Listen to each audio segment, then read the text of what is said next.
بسم اللہ الرحمن الرحیم ورتل القرآن ترتیلا صدق اللہ العلی العظیم اعوذ باللہ من الشیطان الرجیم بسم اللہ الرحمن الرحیم وهو خیر ناصر و معین۔ آج کا ہمارا موضوع قرآن کی اہمیت اور قرآن کے مقام اور مرتبے کے حوالے سے ہے۔ آپ کی خدمت میں معصومین علیہم السلام کی دو روایات پیش کرنی ہے۔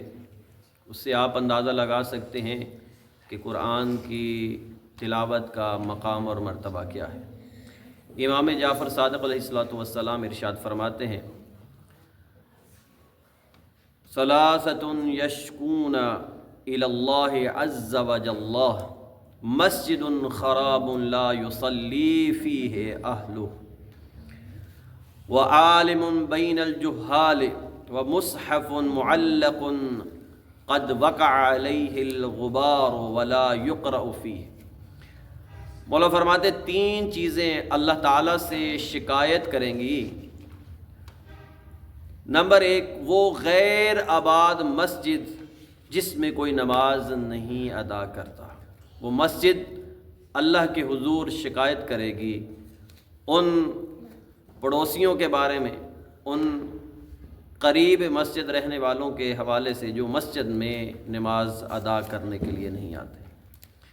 مولا نے فرمایا دوسری جو چیز ہے جو شکایت کرے گی اللہ تعالیٰ سے، وہ ہے وہ عالم جو جہال کے درمیان میں، جاہلوں کے درمیان میں ہو، لیکن اس عالم سے لوگ مسئلہ نہ پوچھیں۔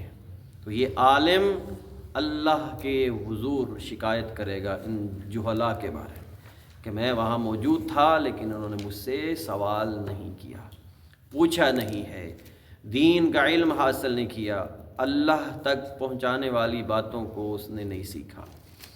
اور پھر فرمایا کہ تیسری چیز وہ قرآن کہ جو گرد آلود ہو جائے اور اس کو کوئی پڑھنے والا نہ ہو، وہ قرآن بروز محشر اللہ تعالیٰ کے حضور شکایت کرے گا کہ اس نے مجھے اپنے گھر میں رکھا، اس نے اپنی مسجد میں رکھا، اس نے اپنے آفس کی الماری میں مجھے رکھ دیا لیکن پڑھنے کی زحمت نہ کی۔ تو بروز محشر یہ قرآن جو ہے شکایت کرے گا۔ اور ایک اور مقام پر مولا امام صادق علیہ السلام ارشاد فرماتے ہیں کہ قرآن کو دیکھ کر پڑھنا والدین کے عذاب میں تخفیف کا باعث بنتا ہے۔ یعنی اگر ہم قرآن کو اوپر سے دیکھ کے پڑھتے ہیں تو یہ قرآن والدین کے عذاب میں تخفیف کرتا ہے، کمی کرتا ہے، والدین کے عذاب کو کم کرتا ہے اگرچہ وہ کافر ہی ہوں۔ فرمایا اگرچہ کافر ہی کیوں نہ ہو والدین۔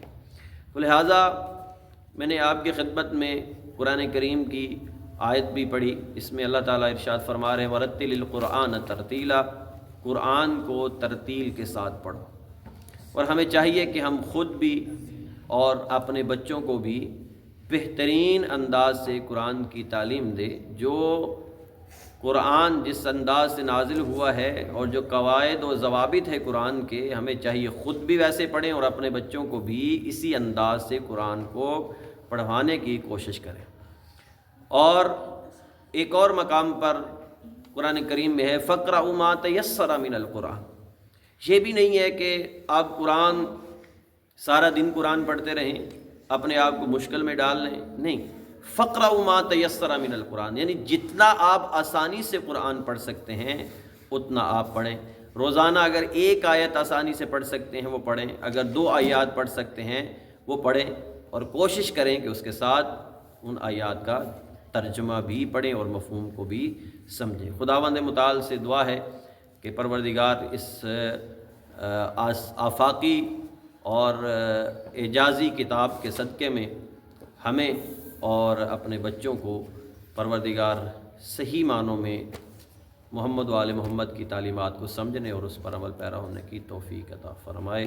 وما علینا